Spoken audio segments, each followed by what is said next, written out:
And it was coarse, and come to find out a different something that was kind of funny in a horrifying way.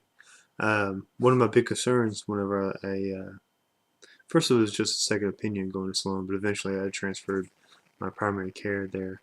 So my primary care is transferred over there, but my big concern is I like my neurosurgeon because he did a great job. He right now I'm just like I went in, and he did a great job getting a lot out. So I really like him. He's been in there before. He knows the map, so I kind of want him to be the guy that if ever needs to go back in, I want it to be him. So I like my neurosurgeon. Don't like Hartford Hospital very much, but unfortunately they come in a pair. So I want to keep him, but I also want the experience and the trials that Sloan Kettering has. But these two people don't know each other. They always call it a team, but it's a team that normally works together in Hartford. This neurosurgeon, neuro-oncologist, radio-oncologist, and they just do their thing and they know each other and they probably have dinner on the weekends. But now I'm adding this another person in Sloan with my neurosurgeon who don't necessarily talk to each other. So one of my meetings at Sloan, this is when I was going to originally start my first line treatment, and they asked me to take an MRI like at 1 o'clock and then go see the doctor at 3. He's already viewed it by then. So during that meeting, and he starts selling me on this trial, and I'm way not sold just because that third phase where they start throwing all this chemo at you, and bone marrow collapsing, all this and that, 3 months out of work, sounds scary. And luckily I can drop out of this thing just out of will anytime I want, so I'll be looking at it more. But he's selling me on that, and then he says, but eventually we need to talk about the second thing that we saw in MRI. So, what is that? He goes, we'll get to that in just a minute. So, okay, well, thanks for letting me know there's another foot to drop. So he continues to sell me on this trial for another 5, 6, 7 minutes or so. Okay, so he finally gets to, okay, well, what we saw in the MRI is it appears that you're missing bone. Huh. This, well, we have a concern that you might have a bone-eating bacteria infection. And I'm just flabbergasted. Is a bone-eating bacteria infection? And he goes, yeah, it appears that you're missing some score here. I said, well, the Dr. Schwartz, my neurosurgeon, told me that this thing's been in here for so long. And just on a side note, they don't know what causes these things. And I'm convinced I had it since birth. That's my personal opinion. And it's as good as anybody else's because nobody knows. That's my opinion. But but it's been in there so long that it's actually eroded some bone in my skull. So if you look at a CAT scan, you'll actually see it opening up over here a little bit earlier than there. It's kind of scary, but it is what it is. But apparently they saw that and started thinking bone-eating bacteria. But also, my neuro-oncologist at Sloan did not know that he went in through my um, sinus cavity and did whatever he had to do to make that dam. So they're seeing stuff that he left in there or whatever, plus the missing bone, and just freaking out. This is all because they did not read the post-operative notes from a neurosurgeon that were sent over. Come to find out, once again, neurosurgeons, neuro-oncologists are electricians and carpenters. They just don't know the other's trade. So they generally don't even read the surgeon's notes. But because of that, they freaked out when they saw the MRI.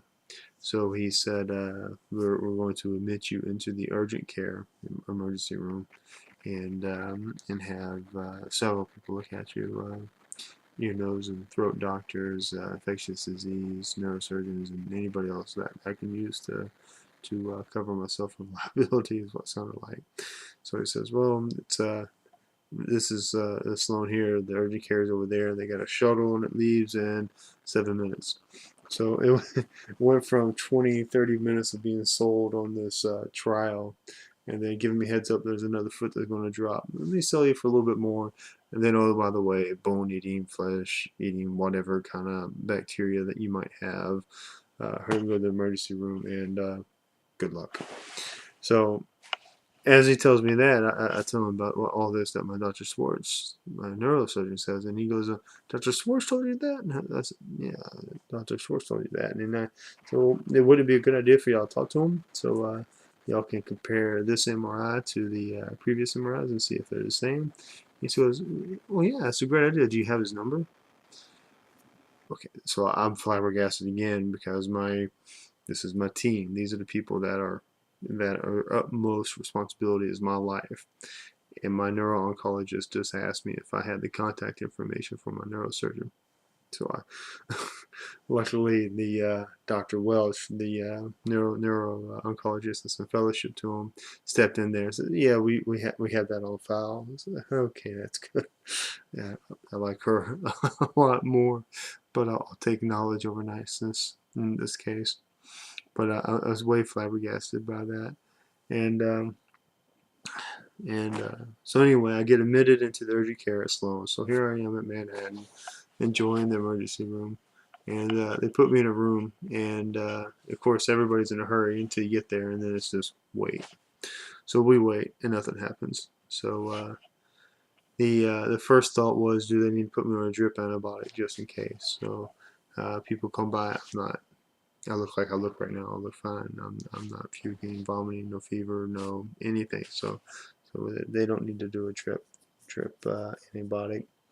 Then the ear, nose, and throat doctor comes by and she shoves some sort of telescope up my nose, more or less looking for a pus up my sinus cavity or something, and nothing there. And infectious disease comes by, I think, and once again, there's nothing. And the big thing that helped them was their own staff, neurosurgeons, looked at the CAT scan and the MRIs. And I believe they did a CAT scan of me because that shows the bone better than an MRI, I believe. That CAT scan is like a 5-minute deal, just do them on a whim. But their neurosurgeons looked at it and said, this is how we would have left them. So everything looks fine. So then it was just a matter of my neuro-oncologist wound up being the person fellow to him, more or less signing, okay, he's free to go. And I was released, and that hospital stay was $13,500 just because my neuro-oncologist did not read the notes from my neurosurgeon, which I was completely flabbergasted by. So just once again, they do not talk to each other. But I made sure I got all these films, and I got them mailed to my neurosurgeon because I want the person who was firsthand. I want the guy that was in here.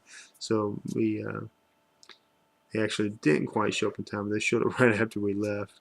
But he looked at them and he said, "This is you're fine, you're great. This is exactly how I left you." And there are a bunch of weirdos over there.